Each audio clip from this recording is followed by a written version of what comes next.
Olá, Ricardo Teixeira, gravando mais um vídeo aqui. Se você tem acompanhado os vídeos do canal, eu quero lembrar que é importante você dar seu like, né? Porque isso ajuda a difusão do canal.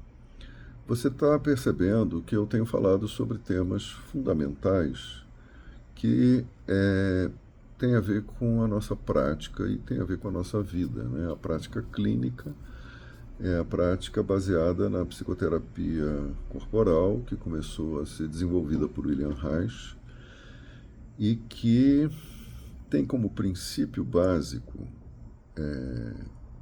como cura, como proposta de cura, a função contato. Hoje eu quero falar especialmente sobre a questão do contato em relação às nossas emoções negativas. William Reich falou da importância da descarga de emoções. A psicoterapia corporal tem isso como base, como princípio, né? A descarga é presente. Se você faz contato com uma emoção negativa, expresse-a. Algumas escolas que vieram depois depois do Reich, que vieram a partir do trabalho do Reich, como bioenergética, core energética e outras, dão bastante ênfase à importância da descarga, né? Em alguns grupos de psicoterapia corporal, você vê nas salas, tem raquete, tem uma almofada grande, onde se pode bater, socar, e isso quer dizer que a descarga é privilegiada, né? Mas nós temos discutido isso entre nós, né? Os terapeutas corporais têm discutido a importância do contato sem tanta ênfase na descarga. A gente não vai proibir uma pessoa de chorar, de manifestar um sentimento de fúria, mas a gente precisa avaliar bem o quanto que isso promove mudança de fato, né? O que nós vemos, principalmente eu vejo isso a partir da minha experiência com a meditação Vipassana, é que a importância de se tolerar emoções, sentir sensações no corpo, sem a ênfase na descarga, mas sim na consciência, né, permite uma transformação maior. Às vezes não dá para saber bem qual é o limite entre uma coisa e outra, né? O quanto que você tolerando, você está só fortalecendo o seu traço masoquista e o quanto que expressando você está fortalecendo o seu traço histérico, né? Eu tenho observado e cuidado muito desse tema com os clientes e comigo mesmo, né? Porque tem coisas que não ajudam a mudar, tem coisas que nos preservam. Gritar muito, chorar muito, ou então ficar passivo, como nas técnicas que usam a massagem, por exemplo, né? Você coloca o cliente numa posição passiva. Muitas vezes isso é importante. Quer dizer, tudo tem a ver com cada caso, com cada pessoa, com o que cada pessoa está vivendo. Se uma pessoa, por exemplo, se estruturou de uma forma em que ela não se abre para receber, ela não se sente no direito de receber, ela se toca muito quando ela recebe um contato físico, recebe um apoio, às vezes uma mão nas costas, por exemplo, em certos músculos, certas áreas, ou na região lombar, né, uma sensação de apoio permite que a pessoa entre em contato com algo que ela nunca teve. A permissão para chorar e manifestar suas emoções para alguém que vem de uma família muito rígida, uma família em que ninguém fala dos seus sentimentos, é muito importante, né? Por isso, William Reich deu ênfase à questão da descarga, porque ele trabalhava numa sociedade em que não era permitido expressar emoções, né? Você tinha que ser correto, você tinha que ser moralmente correto, eticamente correto.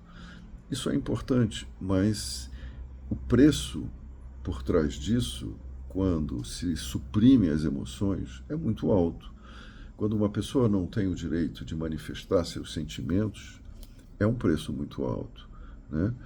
Então, dependendo de cada situação, dependendo de cada contexto, é preferível que a pessoa seja estimulada a não descarregar emoções, a sentir, né? Se a gente olhar para dois padrões caracterológicos, né, que é o de reprimir completamente emoções, aguentar tudo sem expressar nada, e o outro, que é o padrão histérico, né? Um padrão de vomitar tudo que sente, falar tudo que sente, expressar tudo que sente, a gente vê dois aspectos disfuncionais no funcionamento das pessoas, né? De que maneira um caminho do meio, um caminho intermediário, estimule a função contato e permita que a pessoa ressignifique a sua autoimagem, ressignifique a sua noção do que ela tem direito, do que ela pode, né? É muito importante avaliar em cada situação, em cada contexto, com cada pessoa, né? Numa sala de meditação vipassana, por exemplo, a recomendação para todos é que não se expresse emoções. Sinta, somente sinta. Isso é uma recomendação da técnica, mas pode não ser boa para algumas pessoas. E tanto que quando a gente pratica num retiro, às vezes se escuta alguém chorando. Agora, não se incentiva gritos, não se incentiva o padrão histérico, né? Agora, quando uma pessoa precisa manifestar emoções, ela precisa sentir de forma consciente. Ela precisa deixar que aquilo flua. É o que o Freud dizia, Freud chamava isso de abreação. Quando a gente começa a elaborar as coisas que estão no inconsciente, né, às vezes a gente faz contato com uma memória de dor, uma memória traumática, e a emoção vem. Isso é uma reação emocional pertinente a um processo elaborativo, né?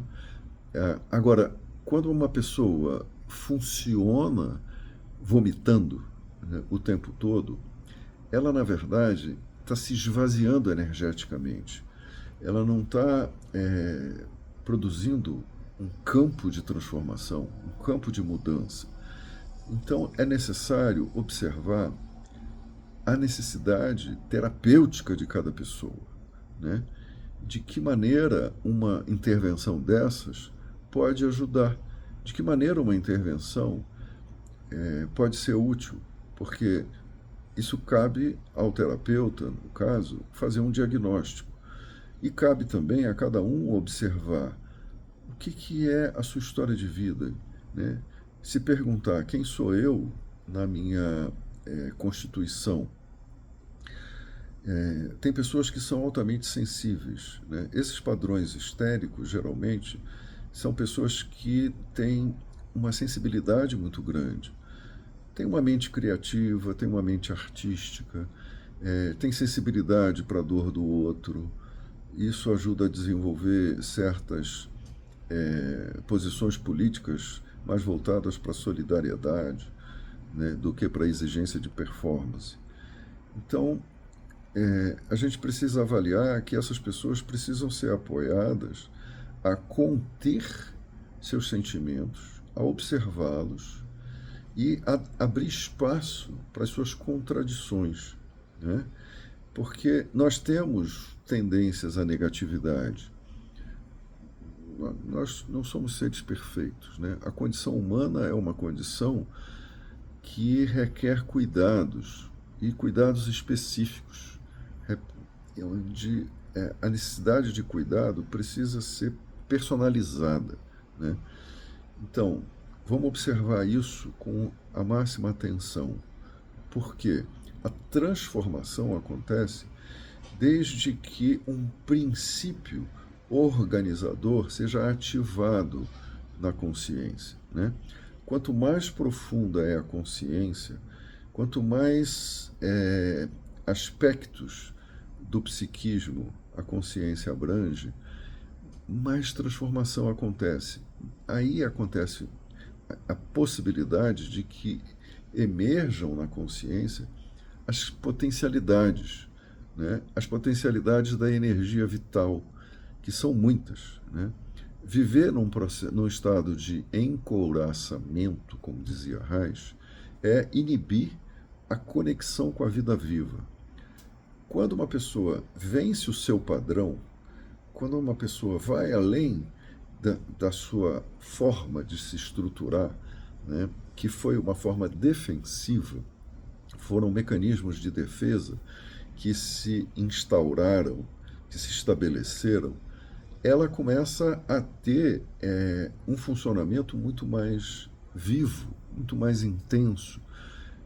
Melhora, isso melhora a vida sexual, melhora a vida amorosa, né? Desenvolve a capacidade de amar, porque há um senso de conexão com o todo, né? Há algo que começa a surgir na criatividade, começa a surgir na inteligência, começa a surgir na sensibilidade, que é o que a energia vital pode mostrar, né? Vamos pensar que tudo que nos cerca, todo o desenvolvimento humano, é uma manifestação de uma inteligência fantástica, né?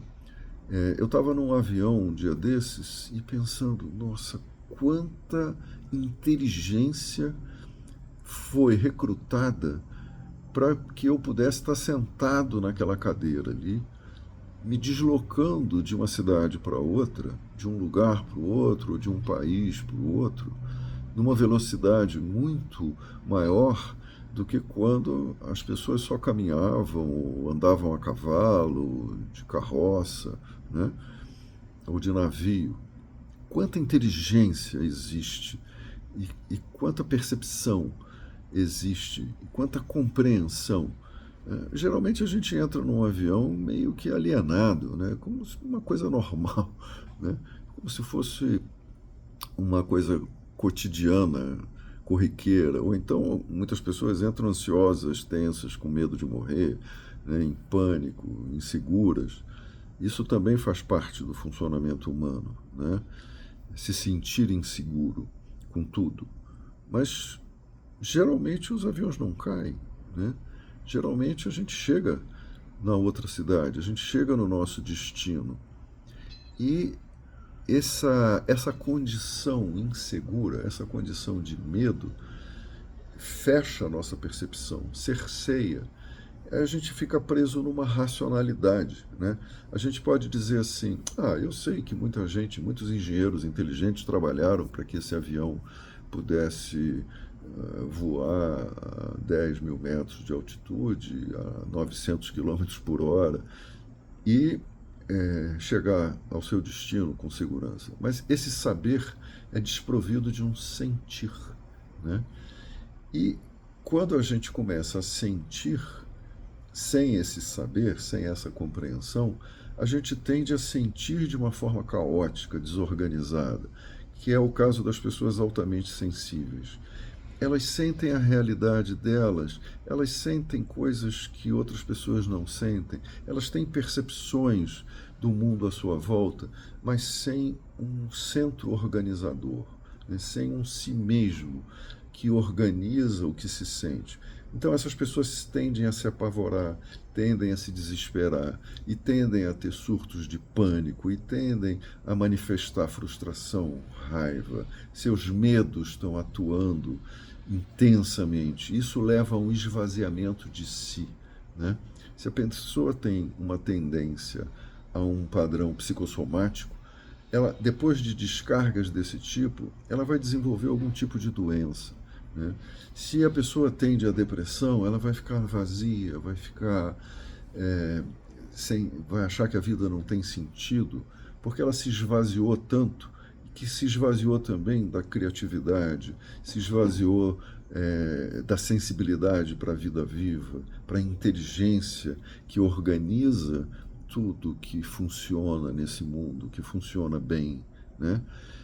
Eu sei que o exemplo que eu dei do avião é o exemplo em que a inteligência se manifestou na tecnologia, né? A tecnologia é a nossa magia hoje em dia, como dizia Freud, né? Mas há a inteligência do próprio corpo, a inteligência que organiza a vida viva, né? A inteligência que cura, a inteligência da homeostase, que é fundamental. Sem o princípio da homeostase, todos os sistemas se desagregam, se desequilibram, né? Sistemas biológicos não funcionam bem, a vida não se reproduz, a vida não segue adiante se não houver equilíbrio, se não houver homeostase. E se a gente não tiver uma atitude autoprotetiva, auto-organizadora, né, a gente também se desorganiza, né, aumentando coisas que não têm fundamento real, né? Geralmente, esses padrões baseados no medo e na raiva são padrões que não têm fundamento real. Então, aumentar a descarga emocional de crenças que não têm fundamento real não as diminui, pelo contrário, as aumenta, né? A raiva, por exemplo, ela gosta de ter motivos para existir, né? A vitimização precisa das emoções negativas para se sustentar, né? Os conflitos são alimentados por um pano de fundo totalmente imaginário, né? Um projeta no outro os seus medos, as suas frustrações, né? O seu desequilíbrio interno, e está sempre acusando, apontando e sustentando a vitimização, né? Descarregar a emoção nesse contexto é alimentar isso, né? É justificar isso, né? As terapias catárticas são terapias voltadas para o fracasso da transformação, né? Agora, o contrário, a capacidade de tolerar e compreender, e aí cada um tem que se perceber, cada um tem que saber qual é o seu nível de tolerância para poder achar o seu equilíbrio. Tem uma forma de ter contato que é diferente de um contato só intelectual, de uma compreensão só intelectual. É o contato que integra o sentir e o pensar, o saber e o pensar, o compreender que gera insights, que vem desse sentir, e o pensar junto, né? São funções integradas. Essa capacidade de contato que integra sensações do corpo, emoções, interpretações da mente, tendências a agir impulsivamente e a capacidade de agir a partir de elaborações, a partir de uma avaliação de escolhas e consequências, gera cura, gera transformação. E curar é levar a mente, a consciência, para níveis de compreensão e níveis de percepção que são muito mais complexos, né? Então a gente pode olhar a vida de uma forma mais ampla, a gente pode apreciar a vida, a gente pode amar com mais intensidade, a gente pode desfrutar da beleza da vida com mais sabor, né? Vamos pensar sobre isso? Vamos avaliar juntos? Manda aqui seu comentário. Eu vou gostar de saber o que você está entendendo do que eu estou falando aqui.